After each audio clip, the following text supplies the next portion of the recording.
தினம் ஒரு ஜெபம் என்கிற ஜெப வேலைக்கு நேராக இயேசு கிறிஸ்துவின் நாமத்தினாலே உங்களை வாழ்த்தி வரவேற்கிறேன்.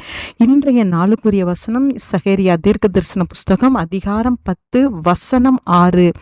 நான் யூதா வம்சத்தாரை பலப்படுத்தி யோசேப்பு வம்சத்தாரை ரட்சித்து அவர்களை திரும்ப நிலைக்க பண்ணுவேன்.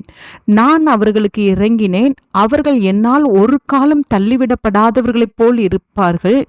நான் அவர்களுடைய தேவனாகிய கர்த்தர். நான் அவர்களுக்கு செவி கொடுப்பேன். நாம் யாவரும் கண்களை மூடி தேவனை நோக்கி ஜெபிப்போம். எங்களை நேசிக்கிறதான நல்ல தகப்பனே, இந்த நாளுக்காக ஸ்தோத்திரம். திரும்பவும் எங்கள் மேலே அன்பு வைத்து ஆண்டவரை எங்களை நிலைப்படுத்தி எங்களை ஆசீர்வதிக்கும்படியாய் எங்களை பலப்படுத்தும்படியாய் கர்த்தர் இந்த நாளிலே உம்முடைய இரக்கத்தை என்னோடு கூட சேர்ந்து ஜெபிக்கிற உம்முடைய பிள்ளைகளுக்கு நீங்க அருளி செய்தபடினாலும் உமக்கு ஸ்தோத்திரம் ஆண்டவரே.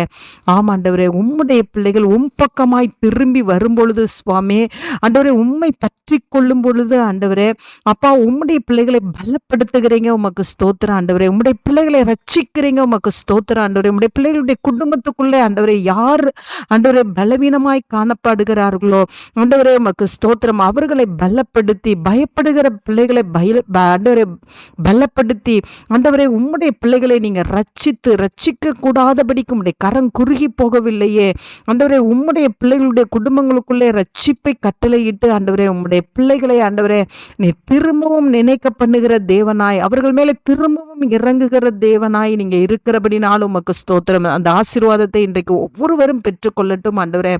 ஆண்டவரே, தள்ளிவிடப்படாதவர்களைப் போல இருப்பார்கள். அதற்காய் ஸ்தோத்திரம். இனி ஒரு நாளும் தேவ சமூகத்திலிருந்து நீ உம்முடைய பிள்ளைகளுடைய ஜெபங்கள் தள்ளிவிடப்படுவதில்லை ஆண்டவரே. நீர் அவர்களுடைய ஜெபத்துக்கு செவி கொடுத்து ஆண்டவரே திரும்பவும் பழைய நிலைமையிலே கர்த்தர் உம்முடைய பிள்ளைகளை கொண்டு வந்து நிறுத்துவீங்க. அதற்காய் ஸ்தோத்திரம். யோபுவை நினைத்தீங்க ஆண்டவரே. ஆண்டவரே, முன்னிருந்ததை காட்டிலும் இரட்டிப்பாய் கொடுத்து அவனை ஆசீர்வதித்த தேவன் இந்த நாளிலே ஆண்டவரே உம்முடைய பிள்ளைகள் முன்பு வியாபாரம் பார்த்ததை விட, முன்பு வேலையில உயர்வை கண்டதை விட ஆண்டவரே, முன்பு ஊழியத்திலே ஆண்டவரே அற்புதங்களையும் அடையாளங்களையும் கண்டது போல இனி வர்ற நாட்களில் இன்னும் அதிகமாய் காணும்படியா, இன்னும் அதிகமான ஆசீர்வாதத்தை பிள்ளைகளுடைய படிப்பிலே பிள்ளைகளுடைய எதிர்காலத்திலே காணும்படியாய் கர்த்தர் இந்த நாளில் நீங்க நினைவு கூர்ந்தபடினால் நன்றி அப்பா. உடைய பிள்ளைகளுக்கு செவி கொடுக்கிறீங்க, உமக்கு ஸ்தோத்திரம். உடைய பிள்ளைகள் இந்த வசனத்தை உரிமை பாராட்டி தேவ சமூகத்துல வந்து நிற்க உதவி செய்யுங்க. இயேசுவின் மூலம் ஜெபிக்கிறேன் நல்ல பிதாவே. ஆமேன், ஆமேன்.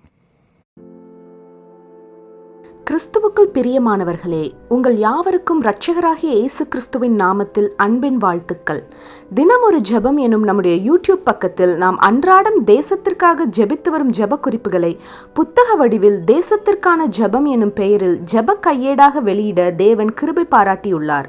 இந்த ஜெப புத்தகத்தில் இன்னும் அநேக விசேஷித்த ஜெப குறிப்புகளும் இஸ்ரவேலுக்கான சிறப்பு ஜெப குறிப்புகளும் இடம்பெற்றுள்ளன.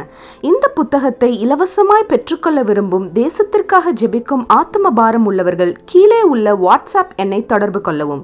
நம்முடைய தேசத்திற்காக ஏறெடுக்கும் ஜெபங்களை கேட்டு தேவன் நம் தேசத்திற்கு க்ஷேமத்தை கட்டளையிடுவாராக. ஆமேன்.